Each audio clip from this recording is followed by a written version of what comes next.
Godt. Ja, jeg hedder Johannes, og jeg er partner hos Implement Consulting Group, og jeg er også med til at lede netværket DAPCO Stockholm, hvor vi arrangerer forskellige arrangementer for erhvervsaktive danskere. DAPCO, det står for Danish Business Group Online, og det er en organisation, en netværksorganisation, kan man sige, som findes i mange større byer rundt om i verden, hvor der er danskere, som mødes op og netværker, deler viden, hjælper hinanden. Og vi har fået den idé, at vi skulle lave nogle interview med iværksættere her i Stockholm og i Sverige, men primært med fokus på Stockholm-området, det er der, hvor vi holder til. Og den første, der har meldt sig, det er Janne Gad, som er ejer af Usha Vandrarhem. Og jeg vil gerne sige velkommen til dig, Janne, og tak fordi, at du vil være den første til at være med i den her, forhåbentlig en serie af interview med danske iværksættere. Tak. Så kunne du ikke starte med at fortælle mig lidt om din baggrund, og hvordan det kan være, at du er endt op her i Sverige? Jo, Janne Gad hedder jeg, og jeg har boet i Sverige siden år 2000, hvor jeg mødte ham, som så blev far til mine børn.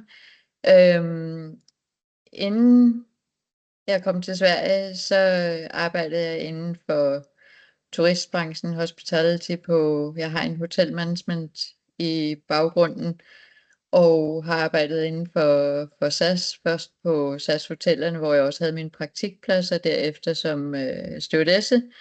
Og når jeg så havde fået et par børn her i Sverige, så skolede jeg om og sad på kontor i 17 år.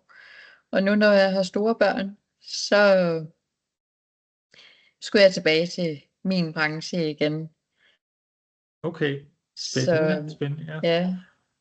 Og hvad motiverede dig til at starte en virksomhed? Var det første gang, du startede en virksomhed, eller har du gjort det før? Og hvorfor valgte du specifikt et vandrehjem?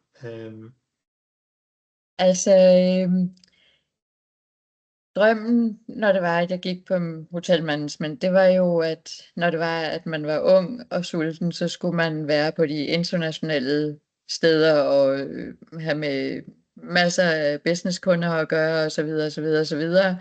Og så når man blev gammel og grå, så skulle man have det her lille mysepyse sted, hvor det var, at man kunne rigtig pusle om sine gæster og være med overalt.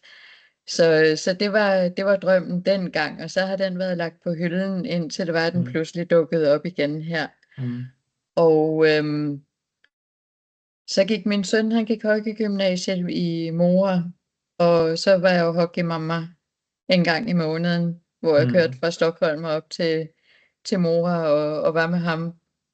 Og så var det, at rent tidsmæssigt, så var det tid for mig at gøre noget andet, og så jeg pludselig, at vandrehjemmet der i Årsta, som ligger nabokommunen med Mora, det var til salg, og det ligger oppe i fjeldverdenen, og fantastisk natur, og alle muligheder, og både sommer- og vinterturisme.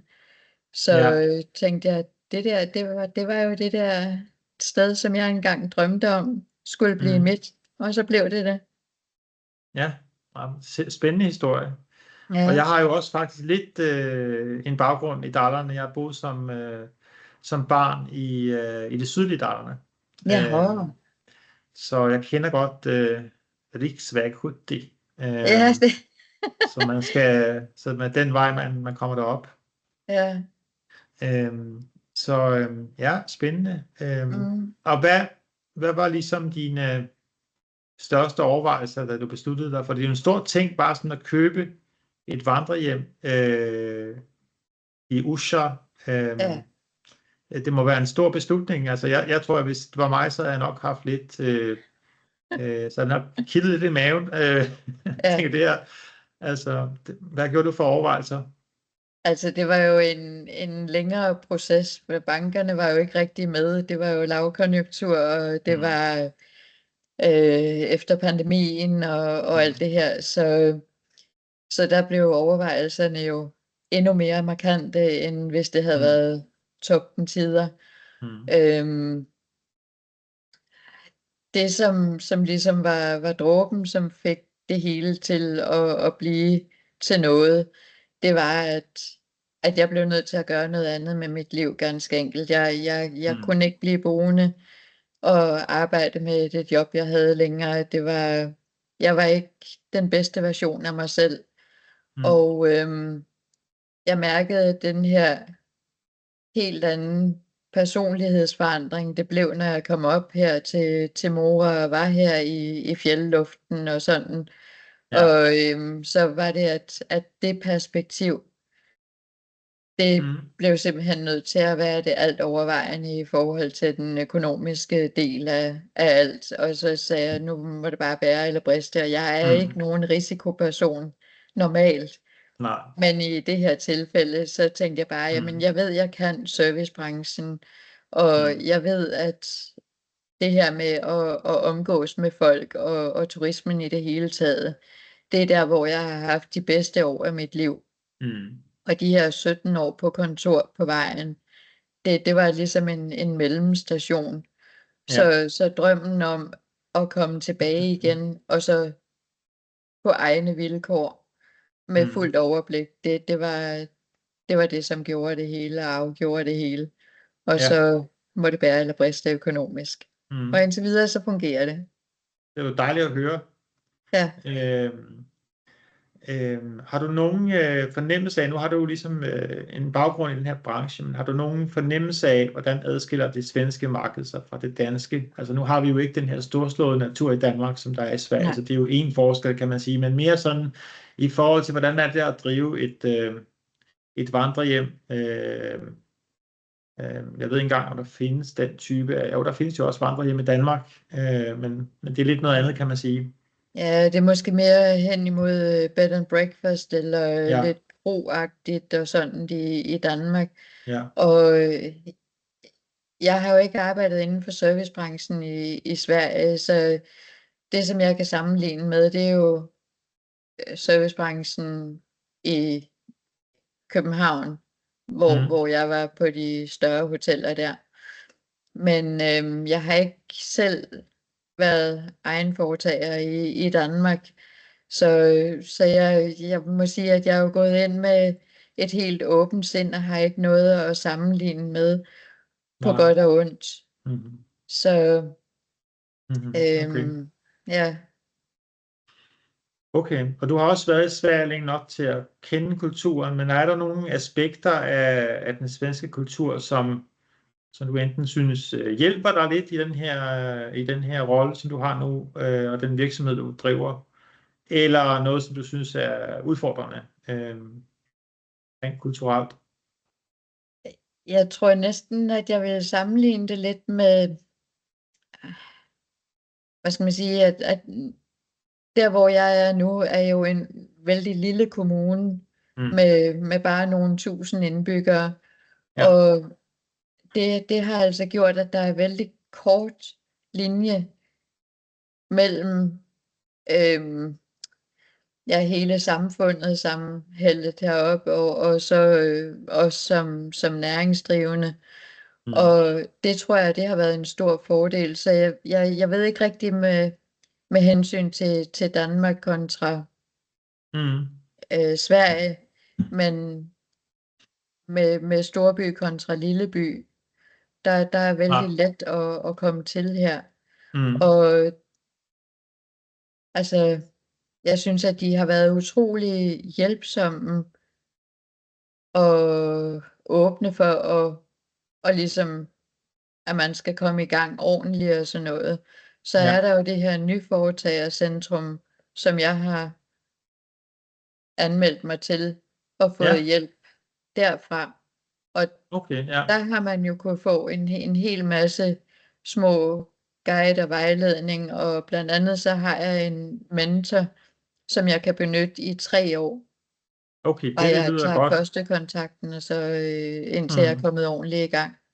Og ved du, Nyföretagarcentrum, er det kun en lokal ordning der, hvor du er, eller er det noget, man finder over hele Sverige? Det er noget, man finder over Sverige i Sverige. det, som jeg er tilknyttet, har jo så med Fordalerne og den lokale organisation, er så for Mora, Orsa og Älvdalen. Ja, okay, spændende. Det er fordi, jeg kom nemlig til et spørgsmål senere hen omkring ressourcer, men det var nu kom du allerede ind på det her, så det var jo super. Og et godt tips måske til andre, hvis de overvejer at starte virksomhed, at der er den form for støtteordninger, hvor man ligesom kan komme i gang og få noget coaching og støtte. Men kunne du ikke fortælle lidt mere om dit vandrehjem? Hvor stort er det? Hvad tilbyder I? Hvem er jeres typiske kunder og sådan nogle ting? Det er et vandrehjem med 20 rum, og der er så forskellige kategorier af rum. 2 sengesrum og 4 sengesrum. Og der er 50 senge totalt, og mange ældre, de har måske en forestilling om, jamen får man nu sit eget værelse, eller er det bare en seng, og kan man sove sammen med andre og sådan noget? Nej, det kan man ikke. Her der bestiller man et værelse, så får man det værelse præcis som undskyld. Og så vandrer han det, Janne. Ja.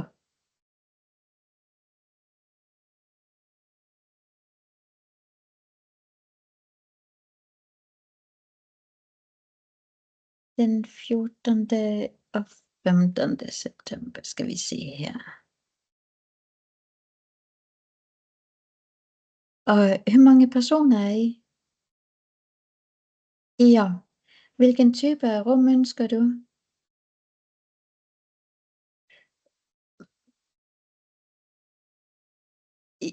Ja.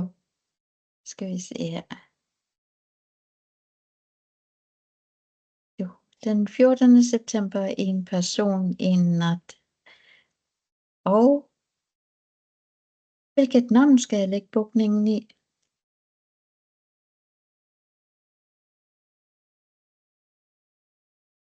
Så. Jamen, der er du så velkommen. Det var dejligt, der fik du en kunde mere der. Og det var en typisk kunde, som svar på dit spørgsmål. Vi ligger jo på Indlandsvägen og har vældig mange, som stopper op en enkelt nat på vej til og fra de nordlige dele af fjeldet der, og så når de skal ned. Så det er en af vores typiske kunder. Mange stamgæster, som kører op og ned der, som har fjeldstykker. Ja, okay. Jamen det var interessant. Ja, og hvordan er det, at det har I højsæson om vinteren eller om sommeren, eller er det sådan mere jævnt fordelt hen over året? Både og. Vi har jo Vasaloppet der i februar måned, så den er jo altid fuldbooket og med de samme gæster, som kommer år efter år. Og sommerperioden, som starter fra midsommer og så frem til nogle gange ind i midten af august. Så det er både højsæson, sommer og vinter i området her. Og så alt derimellem, så har jeg åbent, men ikke lige så mange gæster, så klart, men mange, som nu kommer frem og tilbage på vej op til fjeldet. Mange, som eventuelt bor lidt længere, lidt flere dage, og de, som eventuelt kommer som håndværkere og så videre, som bor hellere på et sådan type af sted som mit vandrehjem, hvor man har køkkenfaciliteter og kan gøre sin egen mad frem for at bo på hotel, og så at det bliver for meget der. Ja. Og hvordan har du egentlig markedsført dit vandrehjem? Det er jo i dag, så er det jo meget online markedsføring, men der er også mange bud, så at sige. Man skal altså budskab ud. Så hvordan er du gået til veje for at gøre opmærksom på netop dit vandrehjem? Jeg har jo fordelen ved, at jeg er med i STF og Svenske Turistforening, og der er jo en hel del bookninger, som kommer derigennem. Okay. Og det er jo, ja, hvad skal man sige, af både STF og selve hotellet, eller vandrehjemmet, eller hvad det er. De skal jo være overens om, at man er med på de vilkår, som STF de sætter. Så det er ikke, STF har ikke noget ejerskab eller bestemmelsesret af nogen type. Men igen, man har visse regler, som man skal leve op til. Og det er vel mest sund fornuft fra min side. Så mange STF-medlemmer, de vælger jo at bo på et sted, som er med i STF, og det er jo så en del, som kommer derfra. Og så er det jo Booking.com, der bliver man jo nødt til at være med for at synes. Og så kan man jo opbygge sin stamkundegrundlag ud fra det. Og så mund til mund. Okay. Og jeg ved ikke, har der været nogle udfordringer, som du vil dele med at starte virksomhed i Sverige, og måske specifikt vandrehjem? Og hvordan har du overvundet de udfordringer? Ja, altså det er jo blevet mere reglen end undtagelsen, at folk de booker vældig, vældig sent, og der kræver det, at man har is i maven, og der har det været helt umuligt for mig som ny, uden en historik, at kunne planlægge sommeren, også med hensyn til personalet. Så det var lange arbejdsdage, 7 dage om ugen, fra 5:15 om morgenen til 9:30 om aftenen, 7 dage om ugen, så det var nok ikke noget, som en fagforening ville have bifaldet enormt. Nej. Men det er jo igen en af charmerne ved, at man tager jo den business, som kommer. Og nogle gange så kunne der jo være 6-8 nye bookinger til samme dag, som man ikke kendte til dagen inden. Og et tips til alle, uanset branche, det er, at der findes en hel del webkurser via Skatteværket, og de er virkelig værd at se, og hellere på forhånd, end efter man har startet op. For der er mange, som er vældig nyttige, blandt andet med aktiebolag og momsregler og arbejdsgiver og så videre. Så der er utrolig nyttige informationer at tage til sig derfra. Ja, fordi det er en stor byrde, som man bliver nødt til at håndtere som erhvervsdrivende, ikke? Alle de her regler og lovgivning og administration. For der har man vel ikke typisk, når man starter op, i hvert fald ikke alle, der har råd til at ansætte en administratør. Man bliver nødt til at håndtere meget af det selv. Ja, og man er jo ansvarlig for, hvad der indrapporteres. Så selvom man ikke kan nogen ting om det alligevel, så er man ansvarlig. Så lidt, det bliver man simpelthen nødt til at kunne. Og igen, de her ting, der skal sendes ind, arbejdsgiverdeklaration og momsdeklaration og eventuelt præliminær skat, som skal indbetales. Det skal bare gøres i tid, ellers så koster det. I forsinkelsesafgifter og så videre. Så man kan lige så godt lære sig, hvad er det, man bliver nødt til at følge op på først, og lære sig. Det er nogle gode tips der. Men hvordan ser det ud med dine... har du nogle specifikke fremtidsplaner? Skal du udvide, eller er du bare tilfreds med de 50 pladser? Måske er der ikke engang mulighed for at udvide, det ved jeg ikke, men har du nogle idéer om, at jeg kan godt tænke mig at udvikle det her vandrehjem i en ny retning, eller mere af det samme, eller er der nogle planer der, eller er du bare tilfreds med det, du har nu, så at sige? Nej, jeg har mange visioner og mange billeder, jeg ser frem for mig. Og dem, som jeg overtog fra, de var jo 70 plus, så de havde jo gjort sit, og var jo over 60, når de overtog stedet her, så de har jo ikke rigtig gjort så meget. Så Der er en del, som skal gøres om. Blandt andet så er mit fokus, jeg vil gerne have lidt flere familier, og ikke Ja. bare ældre par. Så Mm. en del af rummene, de ligger i nærmeste fremtid til at blive gjort om til rigtige Mm. dobbeltrum med rigtige dobbeltsenge, som er Ja. bestilt, og så Okay. renovering af rummene samtidig. Ja, ja. Så, Okay. så det er også med Mm. sovesofa inde der, så man Mm. kan være familie der, så man ikke behøver at sove i køjeseng. Det er ikke hamrende Nej. charmerende. Nej. Det passer fint til idrætsgrupper og så videre, men er man Ja. en familie, Mm. så er det lidt mere komforten også frem for de Mm. her trækøjesenge, som var. Ja. Så Mm. det er et stort fokus, det er at gøre det mere komfortabelt Mm. og mere familievenligt. Så jeg startede jo hårdt ud med at lave et legehjørne, ganske enkelt, for at der var ikke rigtig noget for børn. Og udendørs, der har jeg forskellige områder, som bliver aktivitetsområder Mm. fremover. Mm. Så vi ligger oppe på højden med udsigt over sø og bjerge.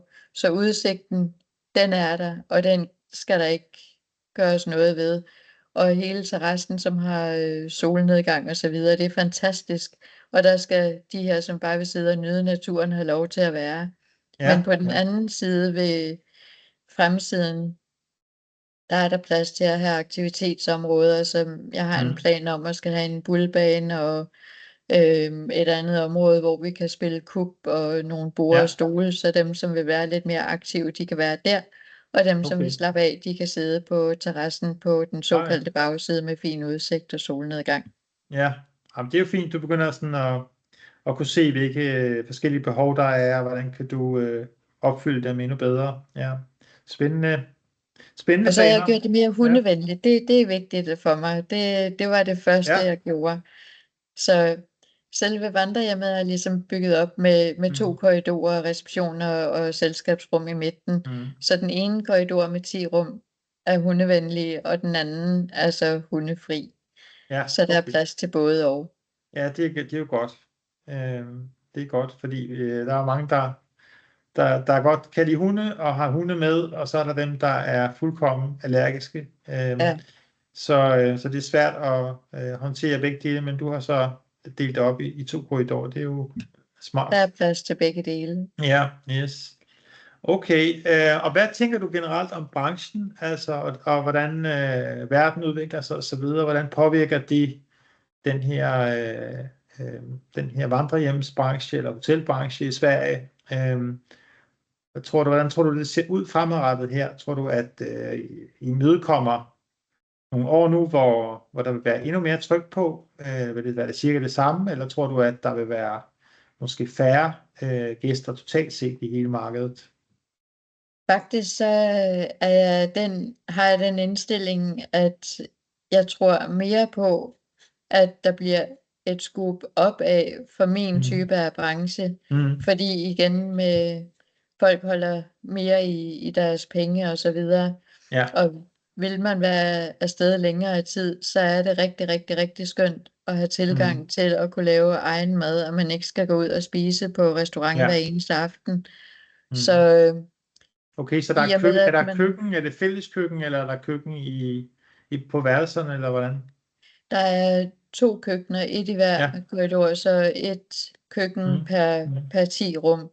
Ja. Med køl og frys og 2 komfurer og mikro og kaffe, tekoger og alt det her. Ja. Så der er alt, hvad man behøver i et køkken og mere Mm. til.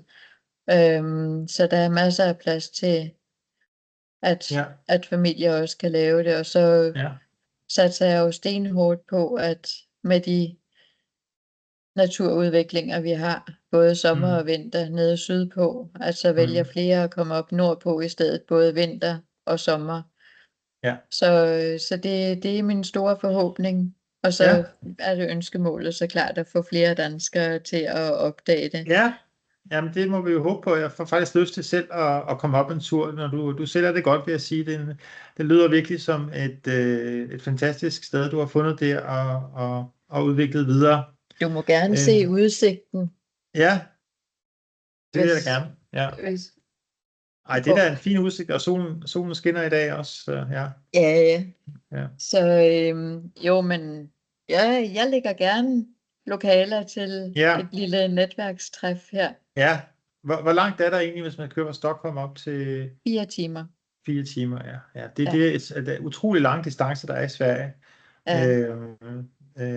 Men det er også det der charmen, at man kan køre og komme ind i en helt andet miljø, en helt anden verden, så at sige, i det samme land. Ja. Altså man kan jo sige også, at der er jo mange stockholmere, som kommer op her, og de kan jo vælge at køre op med dags varsel, når de ser for eksempel om vinteren, jamen nu er det gode skiforhold, nu tager vi op. Så man behøver ikke at booke lang tid i forvejen, som man gør, hvis man for eksempel skal være afsted en hel uge. Så jeg har mange stockholmere, som kommer og bare tager op i en weekend, eller hvis de har mulighed for at tage op 2-3 hverdage. Eller nogen, som vælger at arbejde heroppe fra, hvis det er fint vejr, så kører de efter arbejdet den ene dag, og så arbejder de her, og så har vi ellysspor lige uden for døren i flere forskellige længder. Og så ligger vi jo på Siljansleden også, som er en af signaturvandringslederne her i Sverige også. Så hvis man vil vandre, så har man jo alle muligheder for det også i området. Så yes. Ja, spændende. Ja, men og du har allerede givet nogle, jeg havde tænkt mig at spørge dig om det her med, om du havde nogle råd til andre, som ville starte virksomhed op, og du har allerede kommet med et par. Du nævnte det her Företagscentrum, eller Nyföretagarcentrum hedder det vist, og så nævnte du det her med de her webinarer, der er på Skatteverkets hjemmeside, og andre. Der findes en del forskellige portaler omkring det at starte virksomheder op, og der er nogle gode e-learnings. Men er der andre ting, du sådan andre ting, du kunne tænke dig at dele med andre, der overvejer at starte virksomhed i Sverige?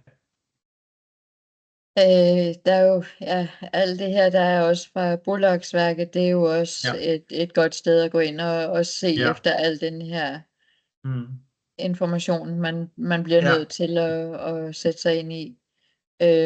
Og så er det jo at være åben og sørge for at danne dig et netværk med, afhængig af din branche, men netværk er bare utrolig vigtigt, og man er ikke stærkest ensom, sådan er det bare.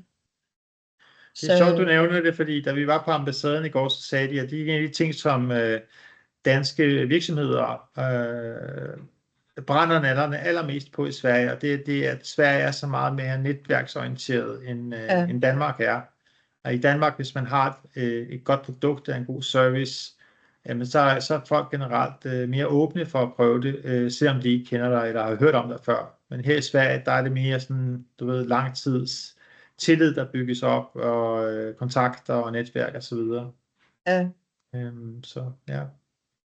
Ja, men det var rigtig spændende at tale med dig. Tak for det. Og jeg håber, at du får rigtig mange gode gæster op til vandrehjemmet. Det håber jeg også. Ja. Og så kan det være, at vi ses i et eller andet sammenhæng. Hvis du er i Stockholm, er du selvfølgelig altid velkommen til at join vores arrangementer. Men det tror jeg måske ikke, du lige har tid til med så meget om ørerne, men du er i hvert fald altid velkommen. Jamen tak skal du have. Yes. Tak for nu. Tak i lige måde.